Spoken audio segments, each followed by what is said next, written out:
Assalamualaikum warahmatullahi wabarakatuh. Nah, ada banyak anjuran untuk istiqomah. Yang pertama saya ambil dari Al-Quran, yang kedua dari hadis.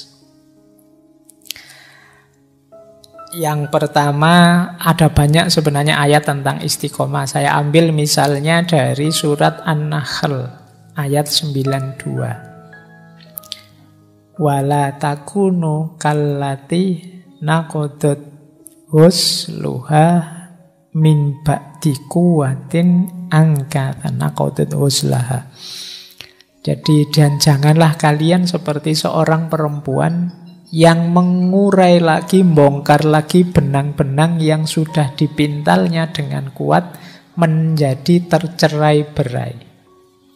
Jadi kita ini sering tidak konsisten. Sudah melakukan kebaikan-kebaikan, kita gugurkan sendiri. Kita bongkar sendiri. Sudah baik-baik, kemarin rajin ngaji, tiap habis subuh ngaji. Sekarang kita gugurkan sendiri, kita batalkan sendiri. Akhirnya mengulang lagi dari awal. Nah, ini disindir oleh Al-Quran. Kita seperti perempuan yang setelah menenun, memintal, terus dibongkar sendiri. Nah, ini biasanya kita yang degradasi gaya hidupnya, gaya yang disindir surat An-Nahl ini. Dulu waktu SMA Pak, saya tekun sekali Pak membaca, rajin saya ngaji. Sholat malam juga luar biasa. Jadi begitu jadi mahasiswa, kok saya tambah wallahu a'lam ini ya Pak, kok tambah ndak karu-karuan ini. Nah, ini seperti orang yang sudah memintal benang baik-baik, sudah mau jadi baju, dibongkar sendiri. Jadi maka perintah mafhum kelanjutan dari ayat ini, ya istiqomahlah. Pelan-pelan kamu tenun dan rajut terus. Jangan dibongkar sendiri. Atau di situ ada hadis dari Rasulullah yang memerintahkan kita istiqomah, istaqimu walantuhsu. Istiqomahlah dan tidak usah terlalu sibuk ngitung-ngitung amal kebaikan. Kadang-kadang kan kita ini suka ngitung, pahala saya sebenarnya sudah banyak kok Pak, misalnya. Jadi tidak harus terlalu banyak nambah macam-macam lah. Dosa-dosa dikit tidak apa-apa lah. Kalau dikonversi mungkin masih banyak pahalanya misalnya. Ini kita terlalu banyak ngitung, biasanya terus males istiqomah. Jadi oh ternyata Pak, sholat ini itu bisa diganti baca sholawat saja 3 kali. Sudah saya baca sholawat saja Pak, gampang 3 kali. Ini terlalu banyak ngitung. Jadi akhirnya apa? Tidak jadi melakukan kebaikan-kebaikan. Nah, maka istaqimu walantuhsu. Istiqomahlah, tidak usah terlalu banyak perhitungan. Biarlah nanti kalkulasi dosa pahala Allah saja. Kamu fokus saja melakukan kebaikan sejauh yang kamu mampu secara istiqomah. Tidak usah mengkalkulasi, wah ini kalau dibandingkan temanku ini kelihatannya lebih banyak aku loh pahalanya, dia dosanya banyak, itu kelihatannya misalnya. Atau dia banyak ngomong aku, berarti dosaku dibawa ke dia. Aku sekarang dosaku sedikit misalnya. Nah, terus tidak usah terlalu banyak bahas itulah. Biarlah itu hak prerogatifnya Allah. Kita fokus saja pada kebaikan yang mampu kita istiqomahi. Baik, jadi ini anjuran dari Rasulullah. Ya sebenarnya ayatnya banyak. Saya ambil 2 ini yang kelihatannya agak unik. Cara menganjurkan untuk istiqomahnya. Ini yang sering dikutip hadis ini. Ahabbul a'mali ilallahi ta'ala adwamuha wa inqalla. Amal yang paling dicintai oleh Allah itu amal yang rutin, meskipun sedikit. Mending ngaji 1 halaman tapi kontinu istiqomah daripada ngaji diborong. Kalau pas lagi semangat, mau ngajinya banyak sekali pagi sampai siang ngaji terus, tapi besok males kumat. Nah, dong-dongan. Kalau pas lagi semangat gitu ya, amal ibadahnya luar biasa. Kalau pas lagi kumat ya ditinggal semua. Nah ini Allah tidak suka. Allah lebih suka dikit-dikit saja semampu kita, sekuasa kita, asal continue. Biasanya kan teman-teman yang masih muda-muda gini kan masih naik turun semangatnya. Sering mimpinya besar. Kadang-kadang mimpi yang besar ini lupa dengan kapasitas dirinya. Sehingga kadang target yang terlalu besar. Pak, saya itu ingin segera dekat dengan Allah yang sekitar wahdatul wujud itu loh Pak. Jadi saya tak puasa terus, saya tak lagi. Kadang mimpimu begitu. Baca ceritanya wali-wali kok hebat ya. Saya ingin segera ke sana Pak. Karena kadang-kadang kita mimpimu begitu. Tidak bisa mengukur dirimu. Ya mungkin hari pertama kamu melekan sholat tahajud, ngaji dan seterusnya. Hari kedua mungkin dapat seminggu begitu kapok wis. Kok ndak ada perubahan apa-apa ya Pak? Aku ndak sakti-sakti ya Pak, sudah tahajud berbulan-bulan ini ya. Karena targetmu itu. Ayo yang amal-amal kecil-kecil saja asal istiqomah. Nanti manfaatnya bisa kita dapat. Jadi ini tuntunan dari Rasulullah. Ahabul a'mali ilallahi ta'ala adwa muha wa inkolla. Ayo setelah ini kita cermati, karena ini kan bulan muhasabah. Apa sih kebaikan, amal baik yang mungkin saya lakukan terus-menerus secara kontinu, yang mudah, tidak memberatkan, tapi aku bisa konsisten.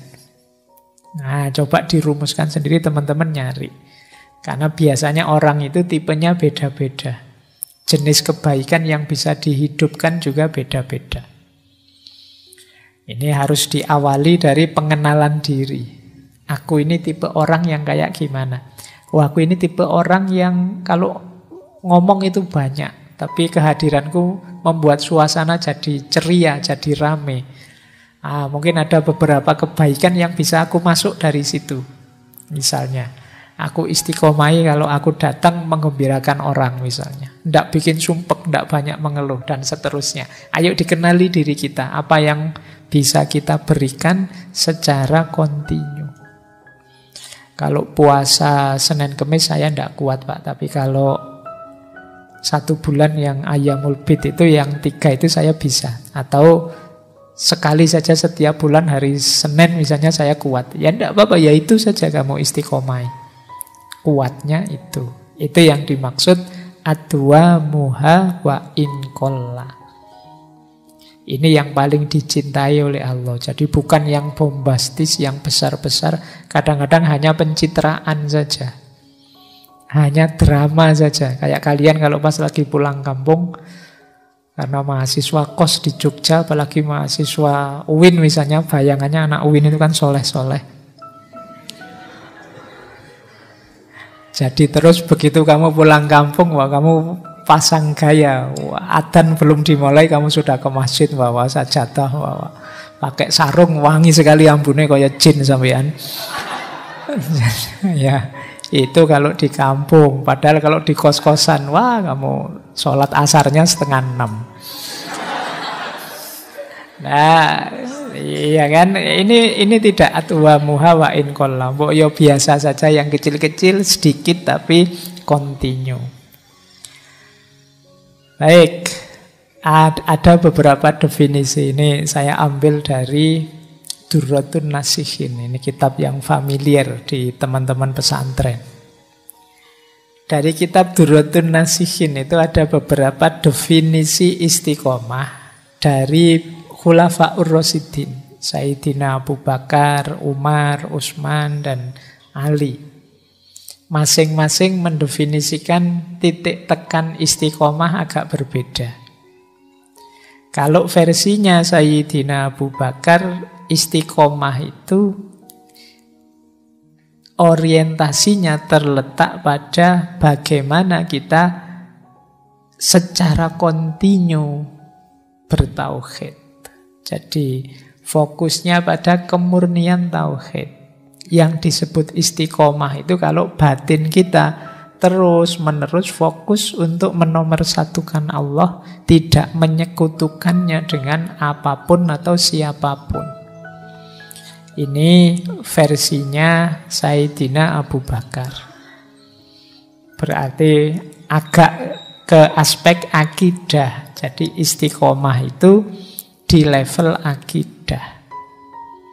Akidahnya secara kontinu hanya tauhid saja, tidak mempertuhankan apapun. Dan ini terus-menerus. Agak beda dengan Sayyidina Umar. Kalau bagi beliau istiqomah itu komitmen. Jadi untuk menjalankan perintah dan menjauhi larangan. Kalau ini agak ke fikihnya. Jadi Sayyidina Umar fokus istiqomah itu menjalankan perintah, menjauhi larangan. Terus menerus. Hidup ini berarti visinya apa yang harus saya jalankan yang diperintahkan oleh Allah dan apa yang harus saya jauhi. Agak berbeda dengan Sayyidina Utsman. Kalau Utsman bin Affan radhiyallahu an lebih melihat istiqomah itu terletak pada keikhlasan amal. Jadi bagaimana kita mendawamkan ikhlas dalam amal kita kepada Allah. Dan Sayyidina Ali lebih fokus pada istiqomah itu pada kesabarannya. Orang istiqomah itu kan sabar. Dijalani, terus kontinu dilaksanakan terus. Nah ini kuncinya di sabar. Kalau Utsman kuncinya di ikhlas, Umar kuncinya di komitmen, dan Abu Bakar kuncinya di kemurnian tauhid. Ini bisa ditemukan agak panjang penjelasannya di kitab Durratun Nasihin. Kitab ini enak karena isinya banyak cerita-ceritanya. Dulu saya sering baca Durratun Nasihin ini kalau ingin mencari banyak kisah-kisah cerita yang menggugah hati. Baik, ini beberapa perluasan makna dari istiqomah. Oke, untuk malam hari ini saya cukupkan sekian dulu. Mohon maaf kalau ada yang kurang berkenan, mungkin 1-2 kekurangan apa, mohon dimaklumi. Kalau ada kekhilafan, kealpaan yang teman-teman ngerti benernya seperti apa, ya silahkan disampaikan. Kurang lebihnya mohon maaf. Wallahul muwaffiq, wallahu a'lam bissawab. Wassalamualaikum warahmatullahi wabarakatuh.